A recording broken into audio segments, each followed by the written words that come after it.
హరి ఓం తత్సత్. జయ గురుదేవ్. శ్రీ కృష్ణాయ నమ. శ్రీ గీతా దేవతాయ నమ. భగవద్గీత 16వ అధ్యాయం దైవాసుర సంపత్ విభాగ యోగంలో 21వ శ్లోకాన్ని పరమాత్మ చెప్తున్నారు.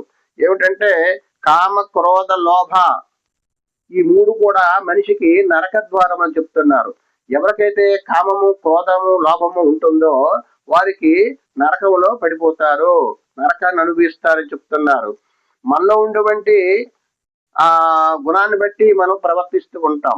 ఎప్పుడైతే మనం కామ, క్రోధ, లోభము ఈ మూడు ఎప్పుడైతే మనలో ఉన్నాయో అది మనకి నరక ద్వారములు చెప్తున్నారు. అంటే నరకానికి అనుభవించడానికి మనం సిద్ధంగా ఉన్నాము.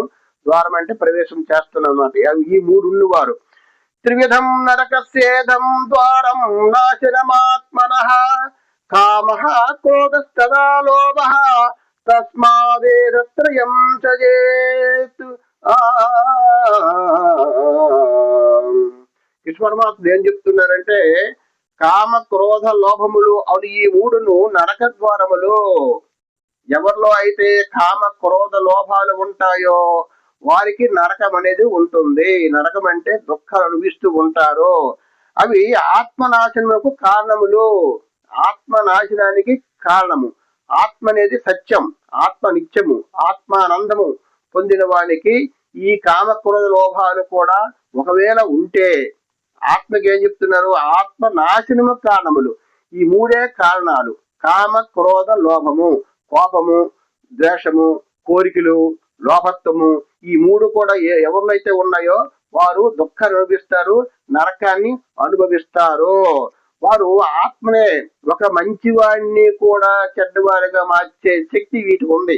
కామ, క్రోధ, లోభ ఈ మూడు గుణములు కలిగిన వారితో మనం స్నేహం చేస్తే, ఈ మూడు గుణములతో కలిగిన వారితో మనం సాంగత్యం చేస్తే వారితో గుణాలు మనకి వస్తాయి. అందుకే దుష్టులతో సహవాసం చేయకూడదన్నారు.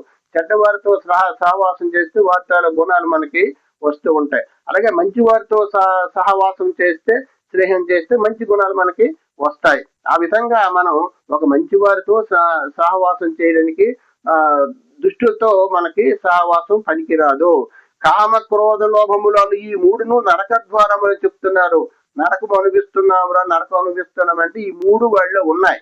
కామం ఉంది, క్రోధం ఉంది, లోభం ఉంది. ఈ మూడు ఉన్నాయి కాబట్టి ఈ మూడింటిని ఎవరైతే లేకుండా చేసుకుంటారో వారు స్వర్గాన్ని పొందుతారు.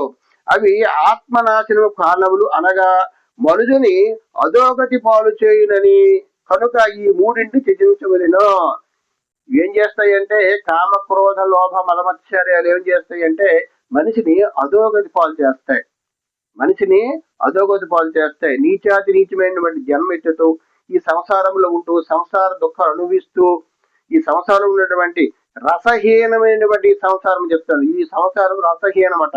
రసములు ఇందులో ఎవరైతే ఇందులో మమకారం పెంచుకుని, అహంకారం పెంచుకుని ఎవరైతే ప్రవర్తిస్తారో అటువంటి వారు దుఃఖం అనుభవిస్తారు. ఈ పరమాత్మ ఏం చెప్తున్నారంటే 21వ శ్లోకాన్ని కామ, క్రోధ, లోభము ఈ మూడు కూడా ప్రతి మనిషికి కూడాను నరక ద్వారములు. ఎవరిలో అయితే ఈ మూడు ఉన్నాయో వారు నరకాన్ని అనుభవిస్తారు, దుఃఖం అనుభవిస్తారు. ఇంకా నీచమైనటువంటి జన్మిచ్చుతారు. నీచాతి నీచమైనటువంటి జన్మిచ్చుతారు.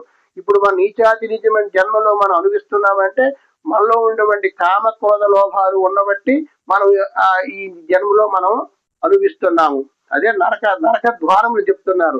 నరక ద్వారములు అంటే నరకానికి ప్రవేశాన్ని రెడీగా ఉన్నాం. ఎవరు ఈ కామ, క్రోధ, లోభ, మత్సర్యం ఉండేవారు నరక ద్వారములుగా ఈ ఆత్మను నాశనం చేయడానికి కారణము ఈ మూడే అని చెప్తున్నారు. కాబట్టి మన మనసులో కానీ, ఇంద్రియాల్లో కానీ, బుద్ధిలో కానీ ఈ కామ, క్రోధ, లోభాలు లేకుండా చేసుకోవాలని పరమాత్మ తెలియజేస్తున్నారు. హరి ఓం తత్సత్. జై గురుదేవ్.